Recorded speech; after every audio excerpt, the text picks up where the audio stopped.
Hello, welcome to our paper 11 session, the first of 7 to 8 where we expect to cover the entire syllabus. The topic obviously is MDC and I am your tutor. My name is Hannington. Most welcome to all of you.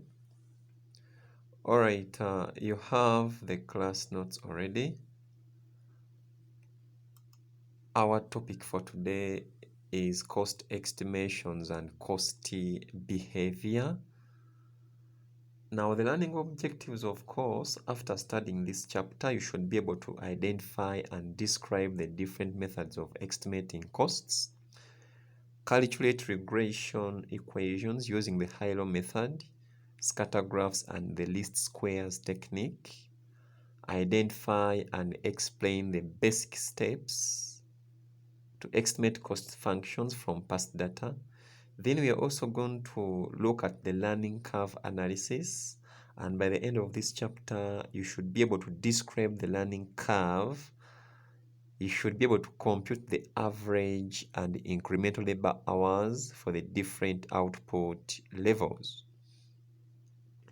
Now, determining how costs will change with output or any other factors of activity is of vital importance for decision making, planning and control,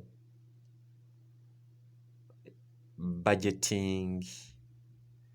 The information about cost estimation and cost behavior can also be used in the standard costs, and we still need such information when it comes to pricing and other decisions.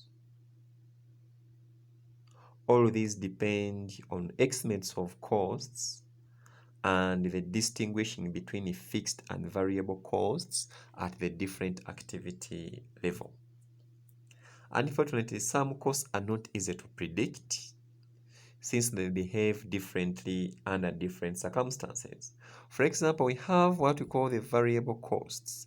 Now, when it comes to the variable costs, we know that from the marginal costing approach, variable costs vary with the level of output. Costs like direct materials, direct labor,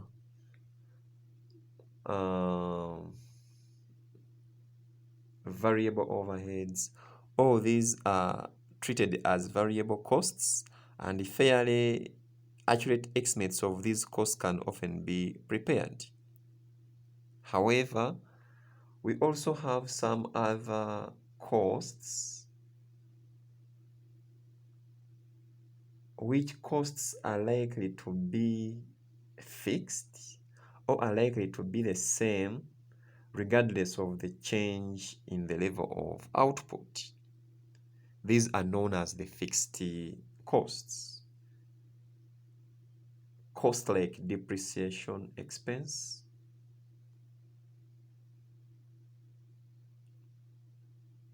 rent, etc. These can be regarded as non-variable costs, or you can also call them fixed costs.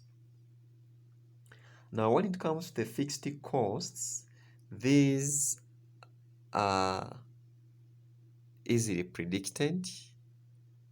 That is, if we determine them on first attempt, you can assume that these costs will be constant at given levels of activity.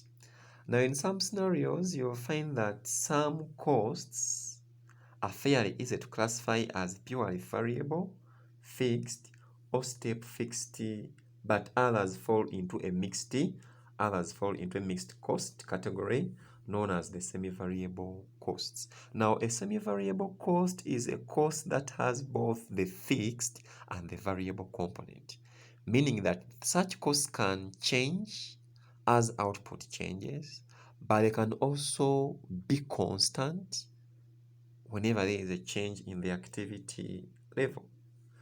Talk about costs like maintenance costs.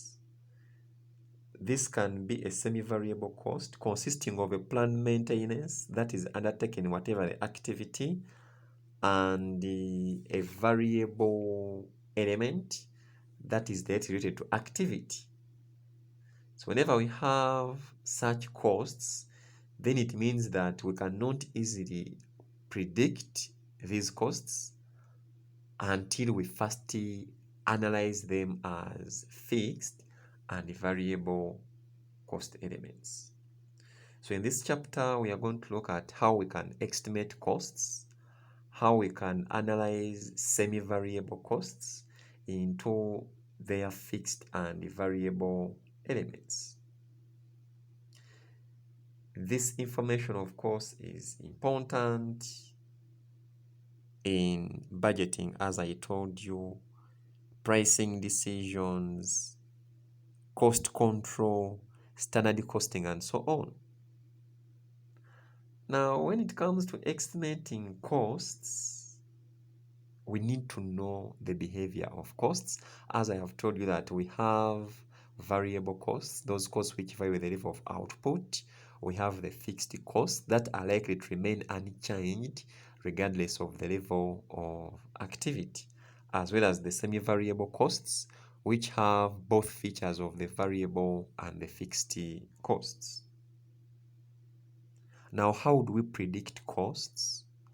How do we separate mixed costs?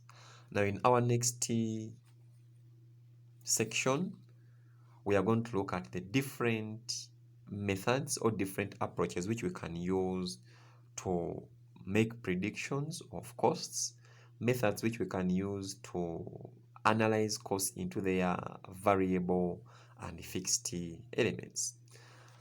Among the methods, we have the engineering method. As you can see, we have the inspection of the accounts method, graphical or the scattergraph method. We also have the high-low method and the least squares method. So in this chapter, focus is going to be put on these methods, and I will handle method by method.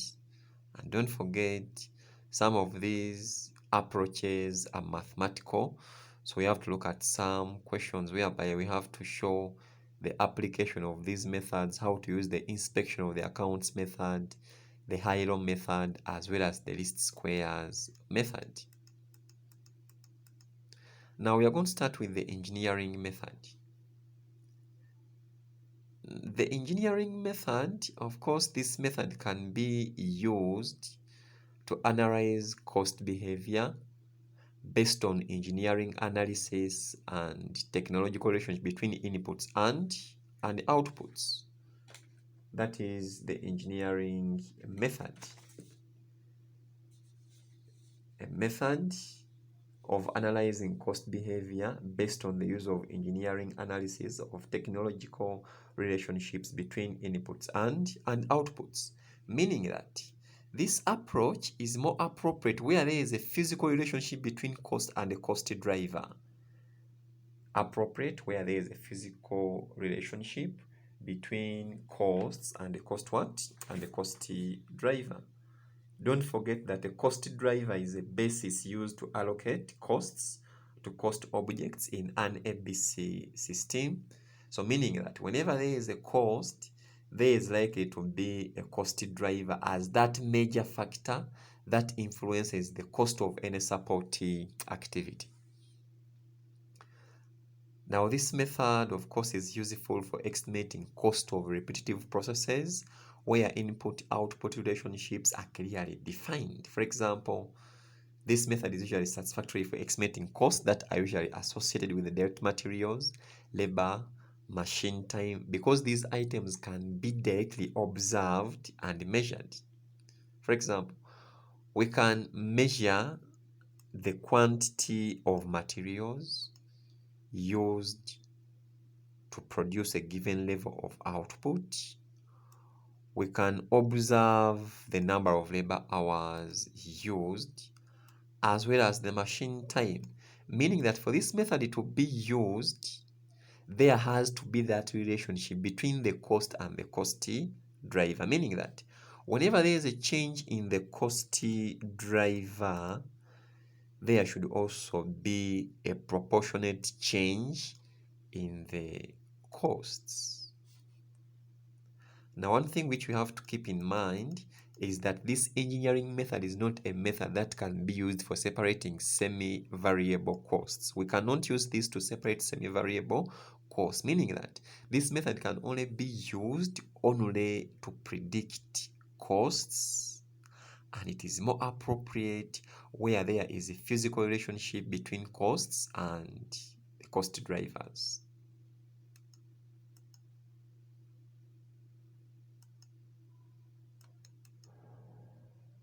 It is not useful when there is less direct relationship between cost and activity levels and output. So meaning that for you to use this method, there should be that physical relationship between the activity levels and the output. This method, of course, is used by the engineers, whereby they study the work, then they can observe the activity levels used as well as the output. So they can use that information about the activity levels and output to establish what the cost should be. Remember, under the standard costing technique, standard cost can also be determined using the engineering method. So it's the same method which is used in estimating standard costs. Then our next method, that is the inspection of the accounts method. Now this method involves examination of the accounting records and classifying each item on the basis of its assumed behavior, e.g. rent and rates as fixed as well as material cost as variable, meaning that here what we do, we get our cost information, that is from the accounting records. Then we should be able to identify these costs and classify them as either fixed and variable elements. So that should be the starting point if you're to use this method. Go through the data, find out which costs are fixed and find out which costs are variable. Now for the variable costs, we know that these costs vary with the level of output. So what you have to do, you have to determine a single average unit cost figure, what we call the variable cost per unit. Remember, this variable cost per unit is a fixed cost. It is the same at different levels of output, but remember, whenever there is a change in output, you expect the variable cost to change, but the average unit cost does not change. When it comes to the semi-variable items under this method, now this is just a matter of agreement by the departmental managers and the accountants. They have to agree whether they should take the cost as a fixed or as a variable cost, meaning that there is always some subjectivity when it comes to semi-variable costs.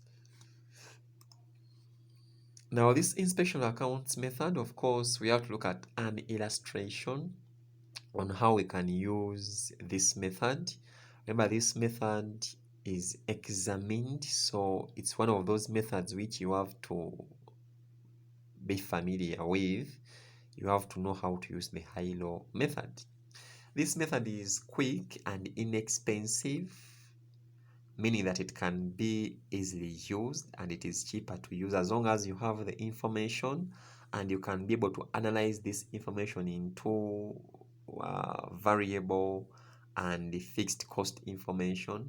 Then it will obviously be very easy and cheaper. But as I have already told you before, that the analysis of cost into their variable and non-variable elements can be very subjective. subjective. So we can't use this method to analyze cost into their variable and fixed. That is if the costs are mixed or semi-variable costs. So when it comes to analyzing cost into their variable and non-variable elements, this method cannot help you. There will be subjectivity in making the analysis. Then still, the cost information normally is based on past data, that is historical data from the accounts, and this information we can't use it to, okay, we can use it to predict future costs, but we may not be all that accurate because it's not a must that the historical data is a typical of either past or future cost behavior.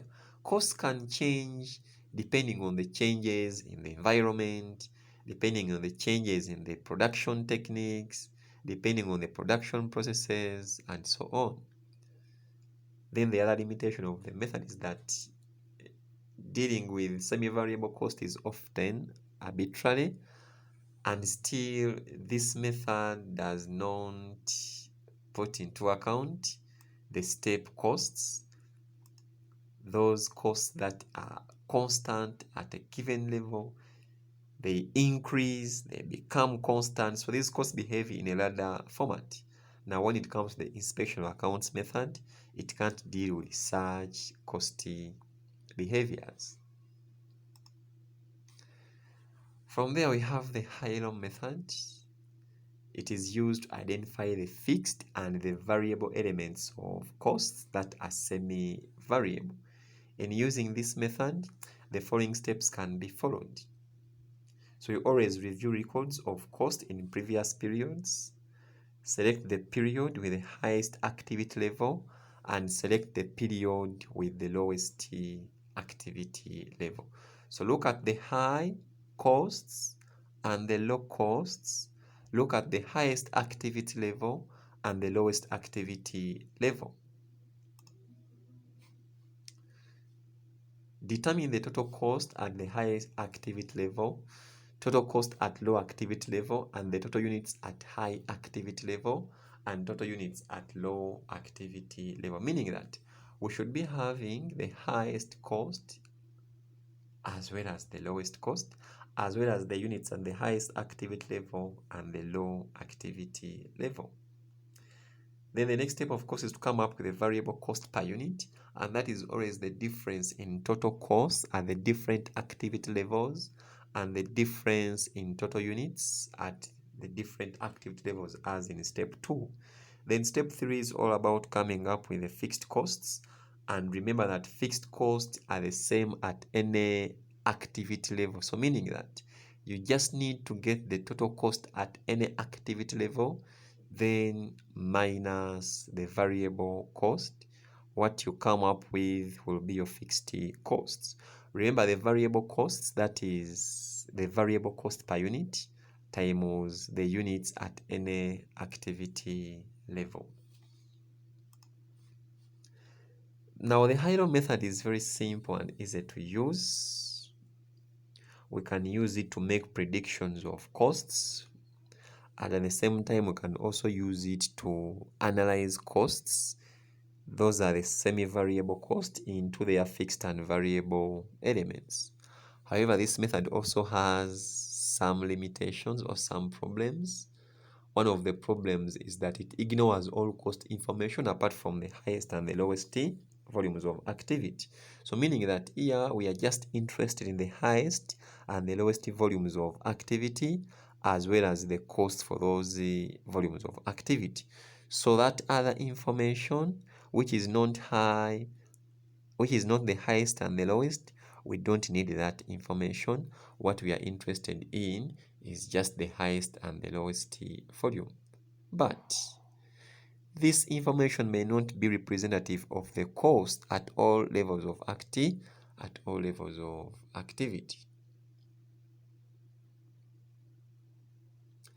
Now, due to the fact that this method assumes that there is a constant relationship between cost and volumes of activity, at times we may get it wrong.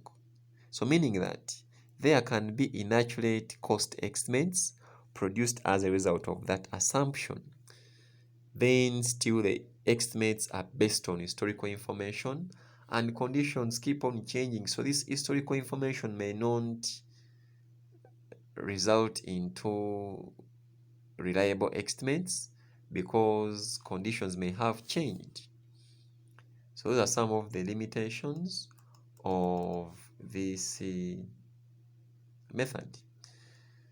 Then from there we have the graphical or the scatter graph method, and this method, of course, it involves plotting on a graph the total cost of each activity, level. So what you have to get, you need to be having information about the total costs as well as the different activity levels, and this information is plotted on a piece of a graph. So meaning that you plot the costs vis-a-vis the activity levels. Then after that, a straight line is always fitted to a scatter of the plotted points by visual approximation. Of course, I think I'll illustrate this in the next session, how to predict costs, how to come up with the variable cost per unit, how to identify the fixed costs using the scatter graph method. I'll try to make a presentation on how we can use the scatter graph method. This method, of course, it's simple to use and it provides a visual useful indication of any lack of correlation or erratic behavior. Simple to use, and it provides a useful visual indication of any lack of correlation or erratic behavior of costs. So meaning that if I have the graph paper and I have put all the information, I can identify whether there is correlation or whether there is no correlation. Remember, correlation, that is all about the relationship between the dependent and the independent variable. So at times there can be a positive correlation, there can be a negative correlation, depending on the observations of the user of the graph. But of course, this method also suffers from some disadvantages, because when it comes to coming up with a straight line, that straight line, or what we call the line of best fit, it is always subjective. So meaning that different users can come up with their different lines of best fit, and if we have different lines of best fit, it means that still even our cost estimates are likely to be the same, are likely to be different rather. Then from there we also have what we call the least squares method, or what we call the linear regression analysis. Now the linear regression analysis, this can be also established whenever there is a causal relationship, that is cause and effect relationship between variables. The information about the activity levels and the costs can be used to make predictions of future costs. So here the method that can be used and appropriate for linear function, that is the least squares. So we can use this method to establish values for coefficients, that is a and b. We are going to see what a is and then what b is. A, that is fixed, and then b, that is always a variable cost item in the linear cost function. Now we have this equation, which is y equaling to a plus bx, where y is the total cost, meaning that y is the dependent variable. Then you also have x, and X is always the agreed measure of activity, the independent variable.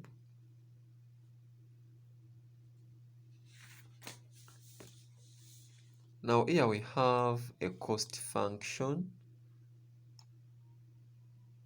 Then you also have a dependent variable and an independent variable. Now, what is a cost function? A cost function, that is simply a regression equation that describes the relationship between a dependent variable and one or more independent variable. So cost function is simply a regression equation that describes the relationship between a dependent variable and one or more independent variable. They can ask you maybe explain the following concepts as used in cost estimation and cost behavior. So that's one of the concepts. Then the other concept is the dependent variable. Now a dependent variable, that is simply a variable such as cost that changes when an independent variable such as volume is varied. So dependent variables are likely to be costs that change whenever there is a change in an independent variable. Then from there we also have what we call an independent variable. Now that is a variable such as volume. It can be machine time. They can be labor hours that affects the value of an